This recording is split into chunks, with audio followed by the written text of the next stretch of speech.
Ito ay si Hiro Miguel Moñez Binsorto. Iba na po ang utos sa Bagong Tipan. Ano kaya yung ibang utos na yon? Ayan mga... Bigay siya ng example, Brother Johnson, kung iba na. Oo nga. So, alam ko na maraming nanonood sa atin at makakapanood po nito na ganun din yung paniniwala, mga kapatid, na iba na ang utos. Ito pa, ipakita ko lang yung kanyang pagkakabanggit. Iba na po ang utos sa Bagong Tipan. Ito, mga kapatid, ay normal, very typical o kaya ay popular na argument or reasoning. Kung tutusin mga kapatid ay pauso lang ho ito ng mga, pasensya na po pinauso lang po ito ng mga grupo na ayaw sumunod doon sa utos ng Diyos. Kasi kung titinan po ninyo, minsan na po natalakay natin dito, wala naman po talagang division ang Old and New Testament. Wala po talaga, no? Wala pong nagsasabi na itong book na mula Genesis to Malakay at yung Mateo hanggang Revelation ang New Testament. Kasi pag binanggit po natin na nasa bagong tinatpanan tayo, ay ang ating pong kaisipan doon ay wala nang kwenta yung mga utos noon. Which is mali po kasi nga napag-aralan na po natin mga kapatid kung bakit nagkaroon ng tawag na New Testament, Old Testament, na kung pag-aaralan natin yung mga salitang iyon, hindi tumutukoy yun sa mga aklat. Yung lumang tipan ay hindi aklat ang tinutukoy, Brother Gomer. At yung bagong tipan, hindi rin mga aklat ang tinutukoy. Kaya nga, ito nga ang ayon sa kasaysayan, mga kapatid, yung tao na gumamit ng Old Testament, gusto ko lang hopefully ipakita ito, the first recorded time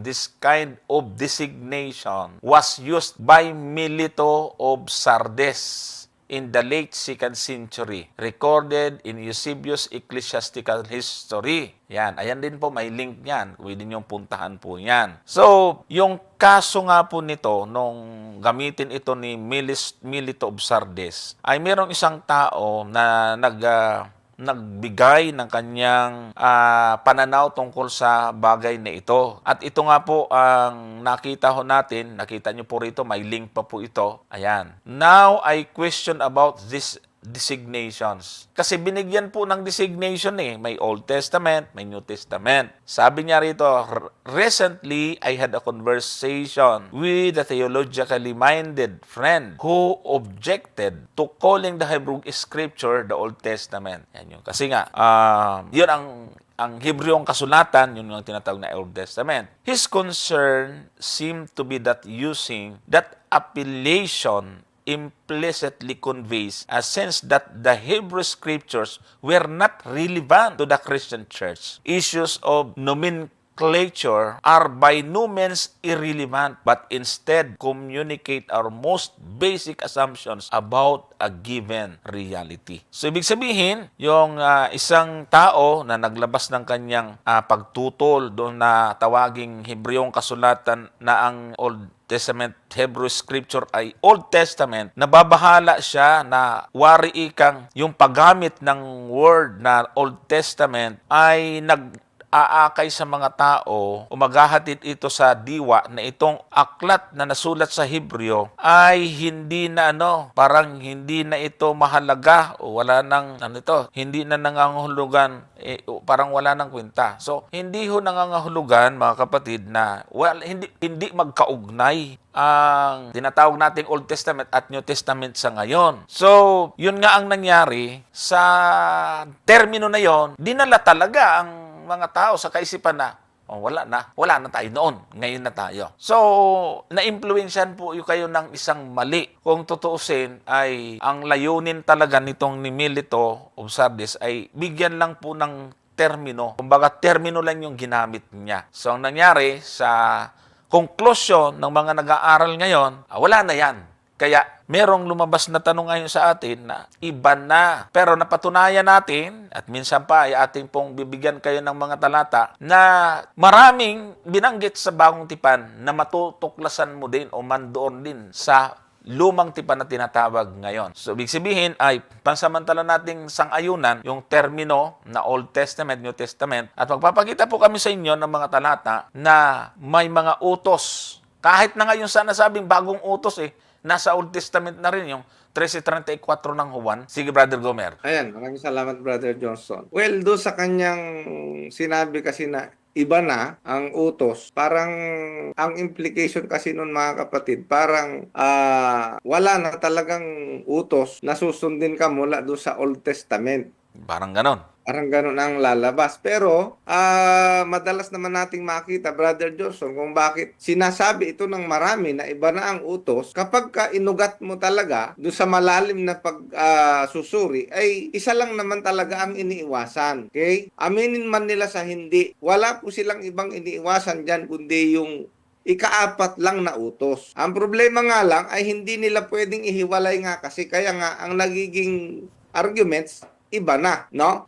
Well, tayo sa Seventh-day Adventist, kaya nga ito yung lagi natin sinasabi, Brother Johnson, pag pinag-aralan natin yung buong kasulatan, hindi po tayo mako-confuse. Kasi alam naman po natin na from Old Testament na mayroon pong mga anino, no? Na pagdating ng New Testament, ay naging may katuparan, ay meron po talagang mga utos na hindi na ipinapairal. Totoo naman yon. Halimbawa, yung mga paghahandog ng mga hayop, ay bakit hindi na ito ipinapairal? Sapagkat maliwanag naman na itinuturo, hindi lamang sa New Testament, kundi maging sa Old Testament, na yung mga utos na yun ay talagang temporary.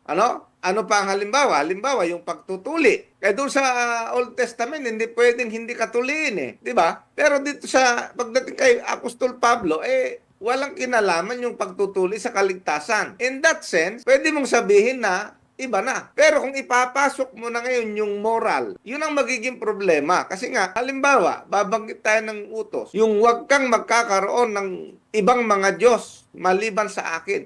Paano mo ito babaguhin? O paano mo siya iibahin? O pwede mo ba siyang alisin? Katulad halimbawa ng mga paghahandog. Pwede mo bang alisin yung utos na huwag kang magkakaroon ng ibang mga Diyos sa harap ko? Pagka tinanggap natin yun na iba na, tapos ang target mo ay yung 10 utos, mali, Brother Johnson. Ngayon, kung sinasabi nila na iba na at ang kanilang tinutukoy, halimbawa, pagtutuli, o halimbawa, yung mga paghahandog na mga hayop, ay pwede. Pero kung ang kanilang tinutukoy ay 10 utos, ay malabong mangyari yon. Bakit? Kasi parehas na nababasa natin yan sa Old Testament at sa New Testament. Kaya nga hindi uubra na gano'n ang pangangatwiran na iba na. Anong ibig sabihin ng iba na? So kailangan pagka sinabi nating iba na, bigyan mo ng bigyan nila ng explanation. Ano bang ibig sabihin nila ng iba na? Kung halimbawa interpret ko yung iba na, ang utos sa Old Testament huwag kang magnanakaw. Ay dito sa New Testament ay iba na. Ay ano na sa New Testament? Magnakaw ka na. Ganon? Ganon lalabas. Doon sa Old Testament, huwag kang papatay. Ay pagdating sa New Testament, dahil iba na, ay ano na. So, yun yung dapat nating maintindihan doon, mga kapatid. No? Huwag kang sasaksi sa di katotohanan sa Old Testament na utos. Ay pagdating sa New Testament, iba na. Ay ano na. So yun ang dapat nating maintindihan dito, mga kapatid. Hindi po pwedeng sabihin natin iba na. Kasi kung iba na pala, ay bakit naman itinuturo pa rin ng ating Panginoong Jesucristo? O di ba? Kung ang tinutukoy halimbawa, Brother Johnson, ay yung 10 utos, ay bakit itinuturo ng ating Panginoong Jesucristo kung iba na pala? So ibig sabihin, hindi iba kung doon sa punto na yon. Yun ang masasabi po natin dyan. Yan. Ngayon, doon sa nabanggit ni Brother Gomer, mga kapatid, na baka kasi mayroong iba dyan na mag-react o unahan na natin. Isa sa nabanggit na halimbawa ni Brother Gomer, ang utos sa Old Testament, huwag kang papatay. Iba na, o ano na ngayon? Baka sabihin nila, huwag kang mapuot. O ngayon, ang tanong, anong kasalanan ng napupuot? Di pagpatay. O di dapat iba na. Hindi na pagpatay ang kasalanan. Yun nga. Yun ang punto doon, Brother Johnson. So, hindi iba. Kasi kung ang kasalanan ng napupuot ay iba na ito doon sa wag papatay, dapat iba na ang kasalanan ng napupuot. Yan. Halimbawa, yung wag kang mangangulo niya, ay pinalitan na niya, tumingin ka lang na may pagnanasa. Ngayon, ang tanong, anong kasalanan ng tumingin ng may pagnanasa? Wag kang mangangulo niya. O bakit? Akala ko iba na. Bakit yun pa rin? So, kaya nga, yung pong pangalan ng nasa 10 utos, yung mga utos sa 10 utos, ay mga pangalan ito ng kasalanan. Ang hindi lang pangalan ng kasalanan doon, yung positive. Yung pong dalawa, yung ika-6 na utos at saka yung ika-4. Remember the Sabbath day to keep it holy. So, hindi yung pangalan ng kasalanan yon. At saka yung igalang mo ang iyong ama't ina. Pero the rest, pangalan po yon. Halimbawa, huwag kang magkakaroon ng ibang Diyos sa harap ko. O nung kasalanan yon, nagkaroon ka ng ibang Diyos. Liban sa Panginoon. Huwag kang gagawa ng larawang inanyuan o gumawa ng larawang inanyuan. Huwag papatay, huwag mangangulong niya. Pangalan na po yon, mga kapatid. So, hindi talaga pa pwede na sabihin na iba na. O, kaya, ano po yon? Masasabi po natin na yung pong mga nakagisnan ng ating mga kaibigan sa panampalataya ay minana po nyo yun doon at ipikto yon ng maling ginawa ni Milito of Sardes na ginawa po niyang nilagyan niya ng designation. Yung Hebrew scripture at saka yung Greek scripture, mga kapatid.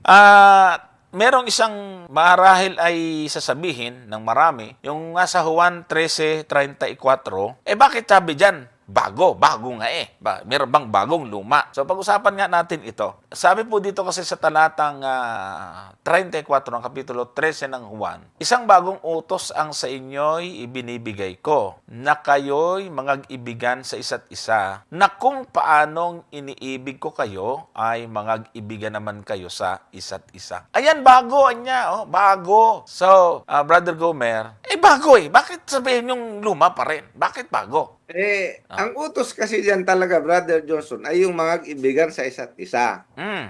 Wag naman natin sabihin na yung mga ibigan sa isa't isa hindi utos noon. Oo, ngayon nga. No? Ngayon, kung utos noon ang mga ibigan sa isa't isa at utos pa rin ngayon, di walang nagbago. Yun nga. Ano ngayon ang nagbago dito? Or ano yung nabago? Or kung hindi man nabago ang tanong diyan, ano ba yung sinasabi dito ng ating Panginoon na bagong utos? Yung bagong utos po dito ay yung paraan kung papaano. Kasi nga, ipinakita na ito ng ating Panginoon. Ang sabi niya nga, kung paanong inibig ko kayo. Ang ibig sabihin pala, yung utos na mga ibigan sa isa't isa, okay, ay mangyayari sa mga mananampalataya kung ang kanilang pag-ibig sa isa't isa ay yung katulad na kung paano tayo inibig ng ating Panginoon. Yon, merong kapatid. Merong pattern or kaya ay halimbawa. Yon, may halimbawang ibinigay kung papaano. Yun ang ibig sabihin noon, hindi ho lumang utos yung mga ibigan sa isa't isa, kundi ang bago na sinasabi dito ng Panginoon ay yung kung papaano natin ito isasagawa. Yun ang dapat po nating maintindihan doon. Kasi sa lumang tipan, hindi pa naman nagkatawang tao ang Panginoon doon Wala pang halimbawa na, kumbaga, natutularan yung mga inutusan. Ngayon, nung dumating ang ating Panginoon ang ating halimbawa kung paano natin tutuparin ang mga utos na ito, Brother Johnson. Hindi ibig sabihin walang utos. Hindi. Kundi, binigyan tayo ng halimbawa ng ating Panginoon kung paano natin ito isasagawa. Yun ang maliwanag po dyan, mga kapatid. Ayan, tama, Brother Gomer. So, ngayon, kailangan talaga natin isaalang-alang yung ibang mga talata sa banal na kasulatan. Kasi, yung pong salitang magag-ibigan kayo sa isa't isa ay, ang diwa po niyan, mga kapatid, ay katulad ng nasa Leviticus 19:18 na ibigin ninyo ang kapwa na gaya ng inyong sarili. Tapos, doon sa talatang 34 ay inulit-uli, ibigin ninyo na gaya ng sa inyong sarili. Sabi diyan. Ito po yung diwa. At kahit na nga sa siguro gamitin rin natin yung, kasi si Juan dito ang nagsabi. So, tingnan nyo magbabasa tayo ng ibang sinulat ni Juan. May kinalaman dito sa pag-iibig na ito. Kasi binanggit niya dito bago. Pero bakit dito sa unang Juan 2:7? Ito rin yung Juan na nagsulat ng 13:34. Siya rin yung Juan sa unang Juan 2:7. Mga minamahal, wala akong sinusulat sa inyo na anumang bagong utos, kundi ang dating utos na nasa inyo buhat ng pasimula. Ang dating utos ay ang salita na inyong narinig. At dito sa ikalawang Juan 1:5, ang pagkakasabi niyan ay ganito. Ikalawang Juan 1:5, at ngayon pinamamani ko sa inyo, ginang, na hindi waring sinusulatan kita ng isang bagong utos, kundi yaong ating tinanggap ng pasimula na na tayo'y mangag-ibigan sa isa't isa. So si Juan ang nagliwanag po nito, mga kapatid, na yung binanggit niya roon na bagong utos ay ito rin yung sabi niya, hindi ko parang sinusulatan kayo ng bago, kundi ito rin yung tinanggap ninyo ng pasimula. Na ano yun? Na tayo mangag-ibigan sa isa't isa. So, ibig sabihin yung utos na mag-ibigan kayo sa isa't isa o ibigin yung kapwa na gaya ninyong sarili ay hindi bago. Ang bago lang po doon nung meron ng ibinigay na halimbawa. So, yon. Kasi siyempre, dito sa sa Bagong Tipan, diyan nagkatawan tao ang ating Panginoon. Hindi doon sa Leviticus na binasa natin, mga kapatid. So, dapat ay ikino-consider po natin. Kaya nga sa proper interpretation, may tinatawag tayong correlation. Apat po yan, mga kapatid. Yung investigation, yan, interpretation, correlation, application. So, importante yon kasi tayo, pag nagbabasa kasi tayo, mga kapatid, agad ini-interpret natin. Ano kayong ibig sabihin ng talatang ito? Without investigation. So, kailangan meron munang investigation, no? Meron munang pagsusuri. Ang investigation na ibibigay sa atin yan ng konteksto, no? Bago ang interpretation. Kasi pag hindi ka nag-observe, investigation or observation, pareho lang yan. Pag hindi na tayo nag-observe sa isang pangyayari, kahit na nga hindi literature, kahit na isang pangyayari, alam ba, may nagkakagulo,